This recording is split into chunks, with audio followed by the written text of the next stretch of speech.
সংবাদ।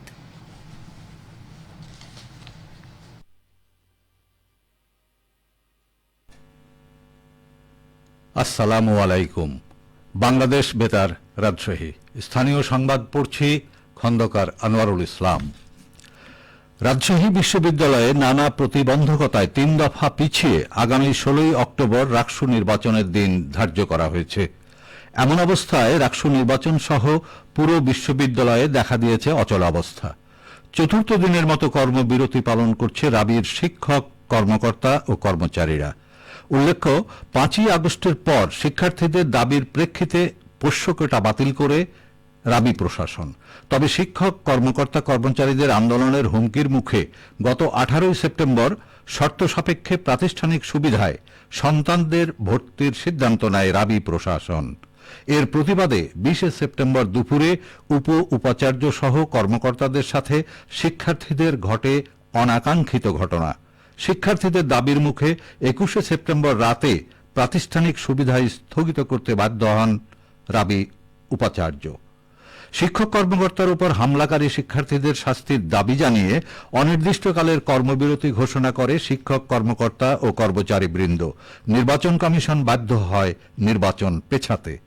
রাবির জনসংযোগ দপ্তরের প্রশাসক প্রফেসর মোহাম্মদ আক্তার হোসেন মজুমদার জানান, রাবি প্রশাসনের দাবি রাকসু নির্বাচন সহ বিশ্ববিদ্যালয়ে অচলাবস্থা নিরসনে তারা প্রাতিষ্ঠানিক সুবিধার বিষয়ে সিদ্ধান্ত দিতে বাধ্য হন।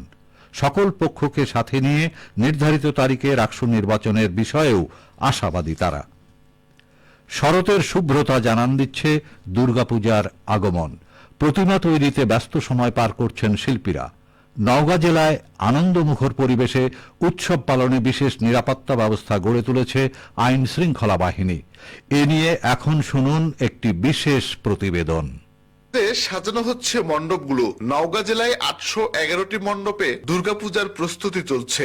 শিল্পীর হাতের ছোঁয়ায় প্রতিমাগুলোতে ভক্তির প্রতিচ্ছবি ফুটে উঠছে। উৎসবের আমেজ সবখানেই, বলছিলেন সনাতন ধর্মের স্থানীয় বাসিন্দারা। তিথি অনুযায়ী আসে এবং তিথি অনুযায়ী উনি আবার চলে যায়। এবার আপনার দেবী আসবে গজে, যাবে হলো দোলায়। আমাদের দুর্গাপূজা আসতেছে, এই জন্য আমরা খুবই খুশি। আমরা কেনাকাটা করতেছি, মনে করেন যে বিভিন্ন ভাবে উদযাপন করব। পূজা মানে আনন্দ। এবারে পূজা মোটামুটি ভালোই হবে। আমরা নতুন করে কেনাকাটা করতেছি, এই সন্তান বাচ্চাদের নতুন জামা কিনবো, অনেক মজা করব, বন্ধুদের সাথে ঘুরতে যাব।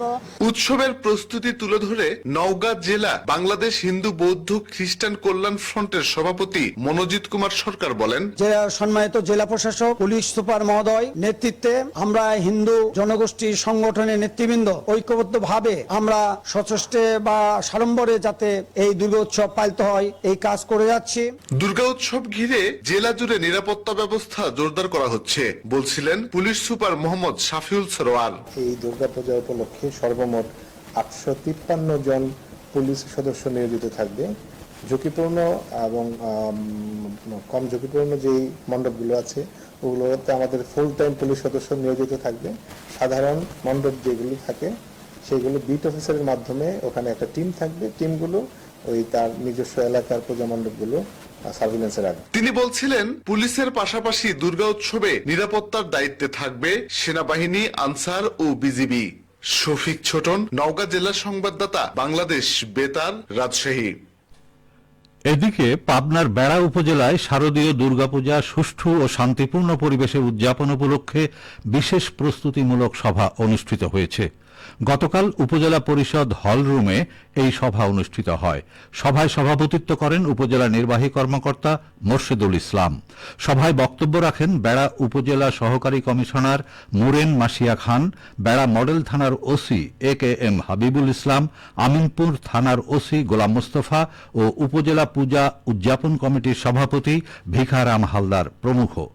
সভায় উপজেলা নির্বাহী অফিসার বলেন, বেড়ায় পূজা উদযাপন উপলক্ষে সব ধরনের প্রস্তুতি নেওয়া হয়েছে। উপজেলার 63টি পূজা মণ্ডপে সিসি ক্যামেরা লাগানো হয়েছে। আজ থেকে আইন শৃঙ্খলা রক্ষায় প্রতিটি পূজা মণ্ডপে 2 জন করে আনসার সদস্য দায়িত্ব পালন করবে। আগামী 28 সেপ্টেম্বর থেকে এই সংখ্যা বাড়ানো হবে। বগুড়া জেলার 7টি সংসদীয় আসনের জন্য নতুন করে 12টি ভোট কেন্দ্র বাড়ানোর প্রস্তাব করা হয়েছে। ভোটারের সংখ্যা বেড়ে যাওয়ায় ভোট গ্রহণের সুবিধার্থে এসব কেন্দ্র বাড়ানো হচ্ছে। ইতিমধ্যে ভোট কেন্দ্রের সংখ্যা খসড়া তালিকা প্রকাশ করেছে নির্বাচন কমিশন। বগুড়া জেলা নির্বাচন অফিস জানিয়েছে অচিরেই এসব কেন্দ্র চূড়ান্ত করা হবে। বগুড়া জেলার সিনিয়র নির্বাচন কর্মকর্তার কার্যালয় সূত্রে জানা গেছে 2024 সালে অনুষ্ঠিত দ্বাদশ জাতীয় সংসদ নির্বাচনে জেলায় মোট ভোটার সংখ্যা ছিল 28,30,604 জন। ভোট কেন্দ্রের সংখ্যা ছিল 969টি আর ভোট গ্রহণ কক্ষের সংখ্যা ছিল 6,223টি। এবার আসন্ন ত্রয়োদশ জাতীয় সংসদ নির্বাচনে জেলায় ভোটার সংখ্যা 1,11,000 বেড়ে হয়েছে 29,41,645 জন ভোটার। এবার ভোটার সংখ্যা বৃদ্ধির কারণে ভোট কেন্দ্রের সংখ্যা 12টি বাড়িয়ে 981টি করার প্রস্তাব করা হয়েছে বলে জানান বগুড়া জেলা সিনিয়র নির্বাচন কর্মকর্তা ফজলুল করিম। সবশেষে আবহাওয়া। আজ দুপুর 12টায় রাজশাহীতে তাপমাত্রা ছিল 34 ডিগ্রি সেলসিয়াস। এ সময় বাতাসে আপেক্ষিক আর্দ্রতার পরিমাণ 65%। রাজশাহী ও পার্শ্ববর্তী এলাকায় আজ সূর্যাস্ত সন্ধে 5:59 সংবাদ শেষ হল। আমাদের পরবর্তী সংবাদ দুপুর 2:05।